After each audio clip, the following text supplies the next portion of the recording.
Que me senté ahí.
Good afternoon. Good afternoon. Good afternoon. I know it's lunchtime. Thank you so much for coming. Just give us a minute or two. We just want to make sure we don't interrupt once the lecture begins. It's going to be really fast. We are actually excited, happy to have Lindsey over another time. Lindsey has been here a couple of times. This is not her first visit to FSU Panama. Lindsey is my main contact person in Tallahassee. I worked with her over the years. I've worked with her over the years. Michael is here for the first time. He's been a great help to us as well. I contact them all the time when I need help from Tallahassee. Of course, students have done it directly. We've contacted them directly. And whenever you get in touch with Lindsey, Lindsey is just right on the spot. Sometimes you wonder, oh my goodness, is she? She's right there.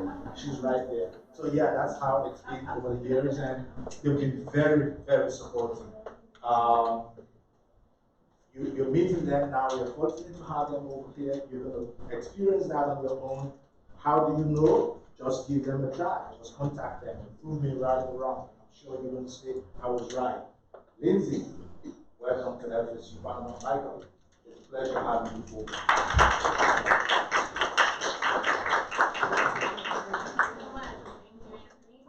Wonderful introduction. So I am Lindsey Wharton. I'm a librarian at FSU main campus, and I'm the Campus and Distance Services librarian. So my job was created 5 years ago, and really it's my job at the library is to think about our students, our faculty, and our staff who aren't actually on main campus. So you don't get the same access to our physical libraries that other students do. But I still always want you to feel connected to FSU Libraries and also feel that you have the support to be successful in your education while you're here. And so my whole job is trying to make sure that we're providing all of you equitable access to our resources, our library services. And if there's ever anything I can do to help you, I am more than happy. So once again, like Anthony said, please, there's my email. Reach out to me, whether you have a research question, a question about campus. We've talked about this today, but the library in a lot of ways is sort of the heart of the campus. And Anthony is a fantastic resource here in Panama. He is excellent lucky to have a wonderful librarian and a great library space, but there is always more. And on the main campus, on our e-resources, we're here to help you however we can. So that's what we're going to be talking about, how you can get research ready with FSU Libraries. So a little bit of overview and goals of what we're going to talk about today. First, we'll talk a little bit about how you actually evaluate information. I mean, all day, every day, you're online, you're reading articles, and you're reading blogs, and you're reading tweets, and how are you actually evaluating and thinking about everything that you read. We'll talk about the peer review process and context that goes around information.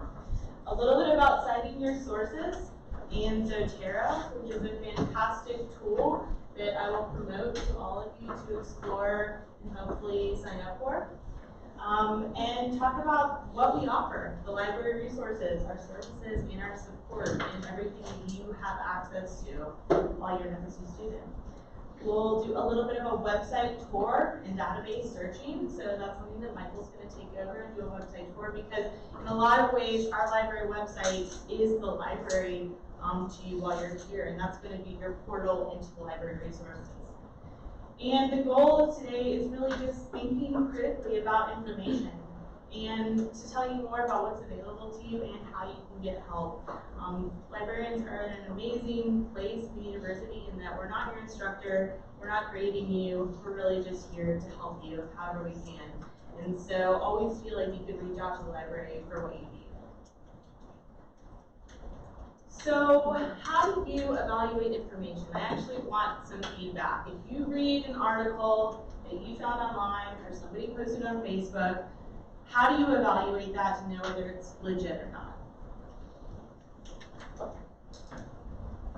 Yeah. Well, I personally see what the if it's a .com or .org, or if it's, what's the source that I'm looking at. Yeah, just looking at the site address, looking at the source, where was the information published. What else do you look at? Yes. The author's titles. Right, the author, their credentials. Are they an expert in the field? Are they a researcher? What sort of background and experience do they have with the topic? Anyone else? Somebody said the year. Said what? So the year. Yeah. Information changes very, very rapidly. In a lot of the health sciences and other fields, 5 years is out of date. So which literally means an article published in 2015 that may be considered not valid to use in your research anymore. So date is incredibly important. So in libraries, we used to talk a lot about the CRAP method. This was sort of what we traditionally taught to students, which was these things that you all talked about and the way you evaluate information. Currency, when was it written? Relevance, authority, accuracy, and purpose. So what are the author's credentials? What's the purpose of the source? Is it trying to sell you something, which lots and lots of online information is? What is the intended audience of the source? What is the scope? Is the information biased? Is this an op-ed or an opinion piece? Who published the source? How current is the source? So all these things that we sort of talk about very typical, traditional ways to evaluate information. In libraries, we talk a lot about scholarly sources versus popular sources. A scholarly source is written by and for researchers, faculty, and scholars. It uses very technical language, so it's hard to understand. It's written in a way that seems like it's meant to be difficult. It's usually longer articles, and it usually contains research. So these articles, that are 15, 20 pages. Often peer-reviewed and includes full citations. Where a popular article is written by a journalist or writer for general audience and use language easily understood by the public. It tends to be shorter. So the New York Times, that's actually a popular source. Is it a reputable source? Sometimes people argue about that, but usually, yes, that's a source that you could say is reputable. It's been around for a long time. But the journal Nature, which is one of the top journals in the field of science, that is a scholarly source. So we said there's really these two types of information: popular for scholarly, very, very important distinctions. I feel like in the last couple of years, I've had a lot of internal librarian struggles about this because information has become more complex than it ever was before. And it is so easy for things to look like they are relevant, pass all of the crap tests, and still be completely misinformation. This whole fake news phenomenon, what's happening with Brexit, what's happening literally all over the world. It is hard for a librarian like me, information professionals, to really know whether sources are good or not. Every other week there's some issue with a book being published, a source coming out, research that can't be replicated. So evaluating information is hard. It is incredibly difficult, and it's a skill that we all may think we're really good at, but actually is something we're probably going to have to work at the rest of our lives. And that can be incredibly intimidating and just like make you feel like, can I ever really do this? Is it even really possible? So I think I want to sort of shift away from saying crap method, scholarly versus popular, and instead we should think about information in a way that we're providing context to sources. And it's really about critically evaluating every piece, reading and looking at tons of different factors that vary depending on the source and looking at the context around that. So moving beyond typical craft evaluation, not just looking at the difference of quality, scholarly versus popular, but a difference of function. I mean, if you think about the Green Revolution that happened in the Middle East, the best information was coming from Twitter. It's coming from social media. To completely say, like, we can't trust a blog post isn't really true anymore.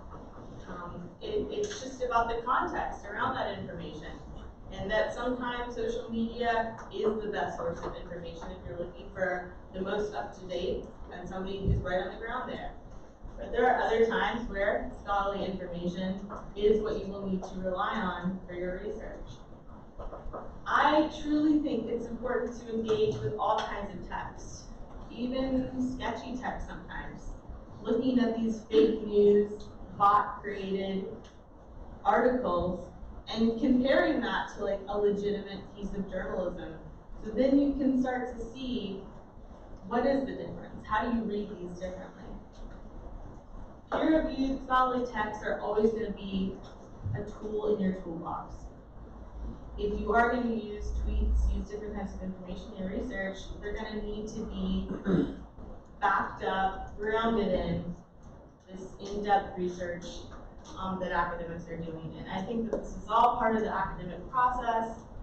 It differs beyond major, beyond your study, and it's going to be something that you'll use for the rest of your life. Every time you read an article, think about information. So, very excited to be talking about this today. So why use FSU Libraries? You have been using Google forever. It's easy. The first page of results like always has what you're looking for. It's like magic. But if you're looking for good, reputable sources on Google, you're almost always going to hit paywalls. Whether it's the New Yorker or a newspaper, or you're looking for a different text, you're going to say, you hit your article limit, you need to sign in. And that can be really frustrating because what's something you just don't read that article, you don't use it. Don't do that. FSU Libraries provide subscription to hundreds of thousands of journals. And all of that you have access to just using the library website and accessing that information through the library website. In general, it is more reliable content. We're not going to add something to our collections that does not have somebody that's looking into that and saying that it's important to be part of our collection. So it's just a much more reliable starting point than starting from the open online web. It provides organization to information. Google, you get like 1.2 billion hits for every search you do. and it's almost not organized at all. In fact, there's a lot of criticism about search algorithms happening right now. So having the subject and course-specific databases and guides is just going to help guide you through the research process. As we've worked with students and with faculty, it's sort of meant to be responsive and proactive to your needs. And the library is here to support your research and your information needs. So another reason to use the library is that you have partners in your research, partners in your process, and that's a great reason to use the library. So once again, this is the library website. It's lib.fsu.edu. It's really going to be your portal to the library while you're here in Panama, other than your physical library you have here, which your main campus library is at. To connect, you will just sign in the same way you would sign into Canvas using your FSU ID and password. So this is available 24 hours a day, anytime, anywhere, right from your devices. Guidance from librarians. Once again, librarians are here to partner with you, to help you. And we offer lots of different ways for getting help. Our chat service is an incredible resource for our students who are located in other places, because we staff our chat service anytime our main campus library is open, which is 24 hours, 5 days a week. So that means you can actually come in, chat with an FSU librarian, to get help on your paper, help with the database, help finding those sources anytime. So just coming in using those chats, we get a lot of chats. We have a very, very popular chat service. And so it's a resource that's super easy, super non-committal. Everyone likes the chat service. We have videos and tutorials guiding you how to utilize certain resources and certain searches. Searching can be kind of intimidating on the library website. There's just a lot there. And so we want to provide you the tools that you need to make it a little easier, clarify some of the confusing points. We have LibGuides or research guides, which are created by librarians and provide sort of like subject or course-specific information. Like, here are the top databases for doing business research. Here's like the 5 databases we would suggest you start with. And we also have subject librarians. So our librarians are assigned to departments and majors, and they are very, very familiar with the study and the curriculum of those majors. So we have a librarian for the College of Business. I'm the subject librarian for our College of Social Work at Florida State. So it's just really great because they do actually have a subject librarian who could be an incredible resource for you to really start a relationship with now and work with throughout your entire career.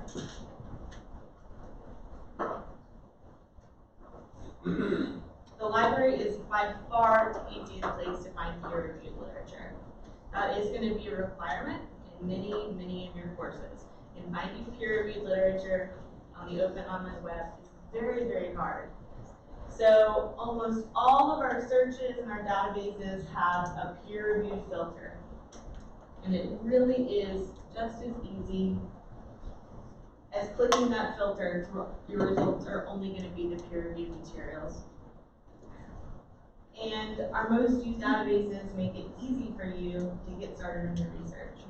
So we're giving you the tools and the platforms to really guide you to finding these peer-reviewed resources. And does anyone know a little bit about the peer-reviewed process, or what a peer-reviewed source means? Like, what does that mean?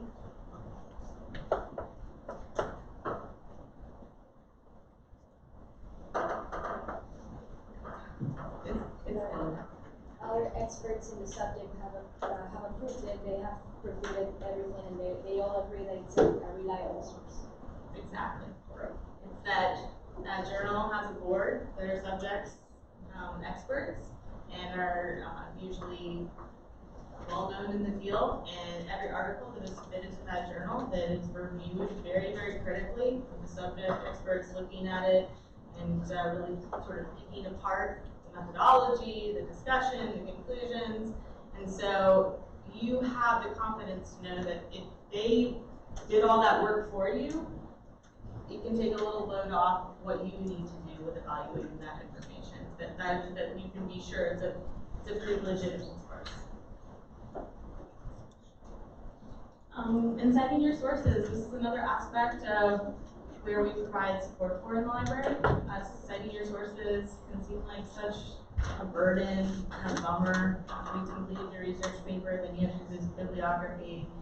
But the truth is, the process is incredibly important as far as like joining the scholarly conversation, because what you're doing is you're sort of like, you spend all this time and work reading sources, learning what's been said about this topic before, and as you write, you contribute, now you're adding your voice to that conversation. And many of you will go on to go to grad school, publish in journals, and it's just a big sort of like circle, happy world where then other people will be citing your papers. So it gives credit to the creator and allows readers to locate sources and demonstrates accuracy and reliability. It really strengthens your work because it's showing all of the background that you did to get into your conclusions, and not that you just sort of like, you know, did it on the top of your head. And the library offers a lot of tools for citation management support. So tools, LibGuides, tutorials, and more. A big thing that's happening is APA just actually switched from 6th to 7th. And this actually means that if you're doing APA citations, they work very differently than they did just a year and a half ago. So having the support to go look at the ebook version of APA 7 is going to be incredibly useful in making sure that you're aligning your practice to what that reference manual says. And the tool that we have been promoting in the library is Zotero. Zotero is free, open source to anyone, which means you can start it now and you can keep it after you graduate. And it's a great way to organize your research. It can create auto-generated bibliographies from resources that you import into there. And I highly suggest exploring, watching the tutorials, finding out more about Zotero, because using a citation management tool really does make your life a lot easier than trying to do all of your bibliographies from scratch. So this is only a brief overview of what the library has to offer, and I know many of you are going to come to Tallahassee, and so I put a picture of Strozier, and just sort of like, what's next? It's going to be nice, and there's a lot that our physical libraries have to offer as well, so I just hope that all of you know you can reach out to me, the libraries, as you're thinking about information. So now Michael's going to take you to our website and give you a little bit of a tour of the different ways for searching, and then I'm going to come back in and actually do a tiny bit of database searching just to show you a little bit what that looks like and give some tips and suggestions. Thank you, Lindsay. Hey guys, again, my name is Michael. It's a pleasure to be here. We're really enjoying it, and also far. And I really want to emphasize what Lindsay said. I talk to so many students all the time who say, oh, I never went to the library other than when I needed to study or when I needed a space. And that's great. We love that we are able to offer that to our students. But we have so many resources that you've just gotten a glimpse of here that if you take advantage of that earlier in your academic career, it will only make what you do further on so much stronger. You'll be so familiar with it, so much more comfortable with the interface and using it, and it will just strengthen your ability to succeed in the scholarly realm. So like I said, like Lindsay said, I'm going to take you guys to our library database real quick. This is our website, lib.fsu.edu, and when it loads up, this will pull up our homepage. Immediately when you get here, you have several tabs you can explore through at your own leisure. I'm just going to highlight some of our key things. We put on the front page of our library our top used options in the form of these icons, right? So if you ever were to need tutoring information, maybe in one of your specific subjects, such as the core math, sciences, chemistry, physics, or any of the modern languages, we offer that through an evening tutoring service at the library. The research guides that Lindsey was referring to, the live guides, are all located here under this button, and they're sorted by subject, category, et cetera, et cetera. And they also have the contact information for the subject librarians that she was referring to. So if you have a super specific question, maybe you're studying molecular biophysics. It's not something I have even the slightest knowledge about in my life. I had a great time in biology, but that was many years ago. However, we have super well-trained staff members and librarians who are knowledgeable of this field, and they're more than happy to help you, and we're happy to refer you to them so you get the most out of your experience. If you scroll down, we also focus on our social media, what's happening in the libraries. We try to promote different videos on a monthly basis that have good information in them to go watch. If you choose to do the 2+2 program here in Tallahassee, we have all of our events and workshops that are updated here that you can click through. And funnily enough, we actually have a Zotero office hour workshop that we're offering all semester for anyone interested in learning citation management practices and tools. So the one place we've kind of avoided talking about so far is this search box up here. We refer to this as our one search feature. And all of the databases, articles, journals that Lindsey was telling you about are all located under this umbrella, under this search button. We can start in this box and type in an article, which we're going to do and play with in search, and it's going to bring up probably hundreds of thousands, millions of results. Way more than probably all of us in this room combined could go through in our entire life plus another. So what we have to do is use those filtering tools that Lindsey showed you in the PowerPoint to reduce down our web search. So maybe we know we're just looking for an article. Well, I can click on our article tab, type in maybe the terms or the name of the article or the author we're looking at, and then we have those filters. So we're looking specifically for peer-reviewed sources. We want to make sure that this article was published since a certain year, and we can go in and drop down. Maybe we're looking at something historically and I want to pull it back further, or maybe we need something published in the last 3 or 4 years. We have those options. Maybe you have an assignment where your professor or instructor says, look, you need 10 sources, but only 8 of them can be articles or digital. You want 2 physical hard copy sources. You can also go in and specifically filter by books and ebooks. You can have it only where our electronic books are available. You can have both ebooks and physical books only. Search through the same types of terminology to pull this up. Our databases we sort in 2 ways. You can also get them from our main one search drop-down area. And so what a database is, if you're not familiar, it's a collection of articles. It's these companies that collect articles from different journals and scholarly magazines and put them all under one umbrella. So for example, if you go under databases by subject, you'll see that it breaks down into your major scholarly areas.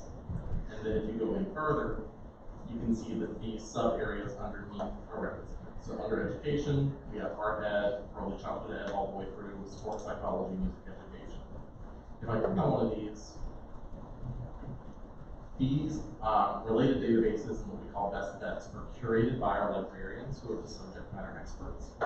And these are the recommended databases for like continuums of knowledge of journal articles and references that they support.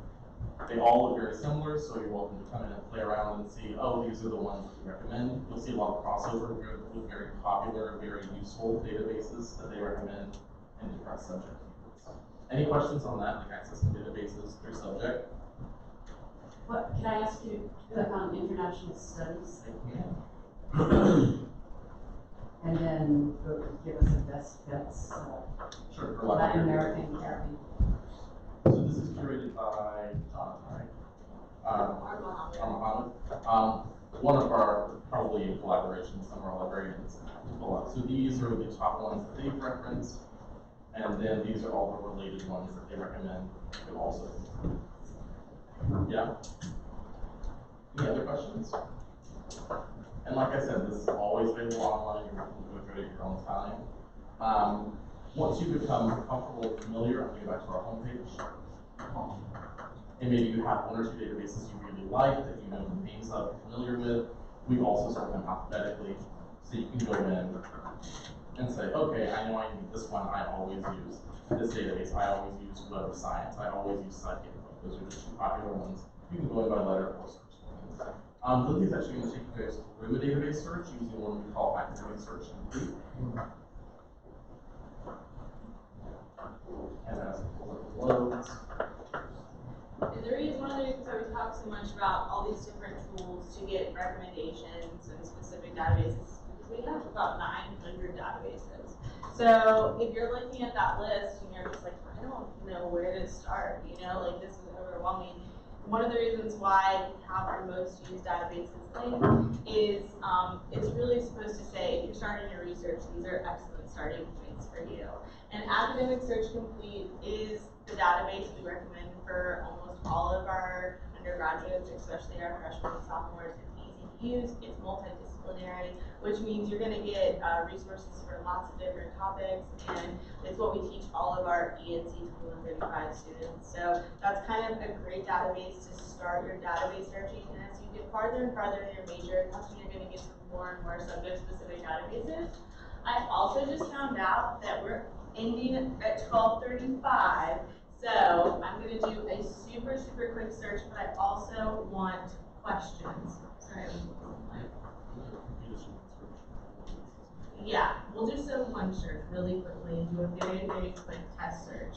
And if you're interested in learning more about strategies, finding the resources you need, once again, I'm happy to do a consultation, whether over Zoom, that's what we use for kind of our video conferencing, but we can also do phone, we can just do email. You just say, can you send me a couple of suggested keywords for finding articles on this topic? I would be happy to work with you over email to do that. So once again, we're not going to be able to get super into it today, but those options are available to you.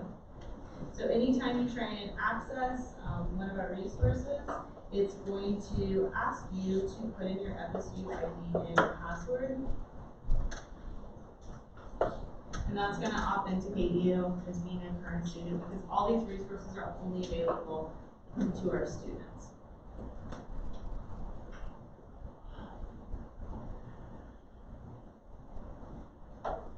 Cool. This may be a good time to have questions then. I mean, does anyone have any like general questions about the library, about finding information, evaluating information? I have a question. Yes. I was looking for an article, and do I have to print it, or I can just download the PDF? An ebook? No, an article, like Article. from a journal. Right. Yeah, so no, you can just download the PDF. Okay. So we'll do a quick search just because this is the term that Michael told me he was using yesterday on youth education. And one of the things you always want to do when you're doing searches is use these Boolean operators. It's a way that you actually can craft really specific and great searches using and, or, and not right here. But the filters for the database are always going to be on the left side here. And so this is where we can actually click that we want full text available at FSU.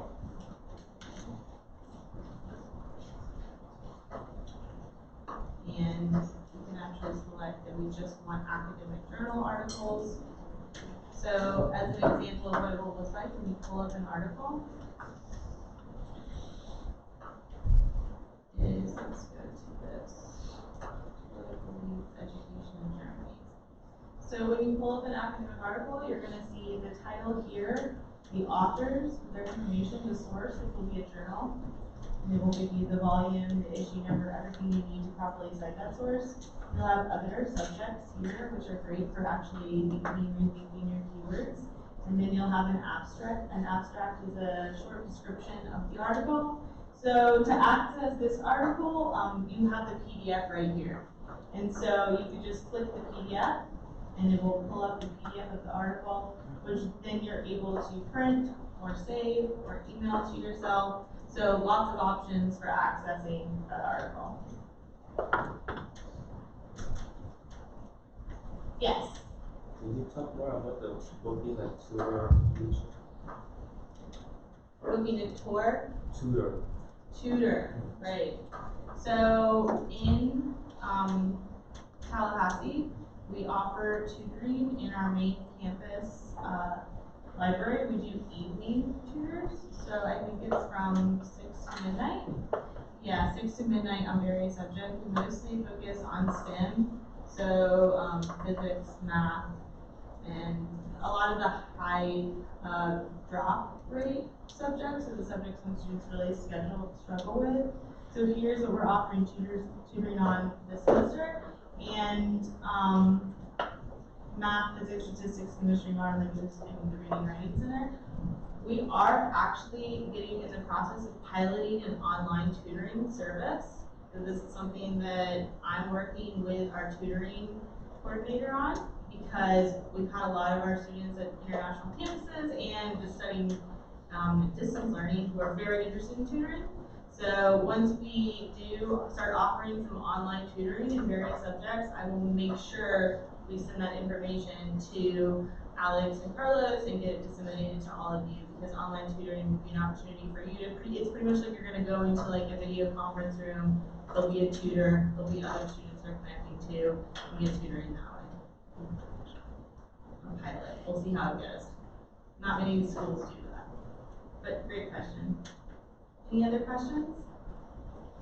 Lindsay, so you mean the tutoring right now is only available to you if you're physically on campus? Yes. But if you want support in doing research and stuff, that's where I can use a chat with a librarian service or an email to get help with my trying to find sources for my paper and okay. Exactly. You can chat for a quick question. If you have a more in-depth question, you can email your subject librarian. And all of those options are detailed under this help page right here. So you can see how to connect with a librarian, some self-guided resources. So lots of ways for you to get the help that you need. And if we can't give it to you, we'll pretty much always direct you to the person who can. Any other questions? And we're at the end of our time, so I want to thank you all for coming and listening to this lunch and learn. You're fantastic. Oh, what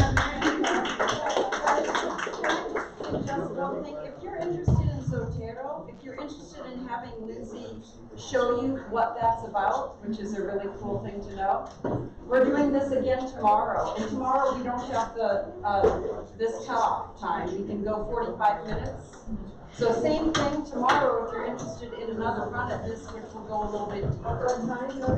At noon. At noon tomorrow. Noon tomorrow.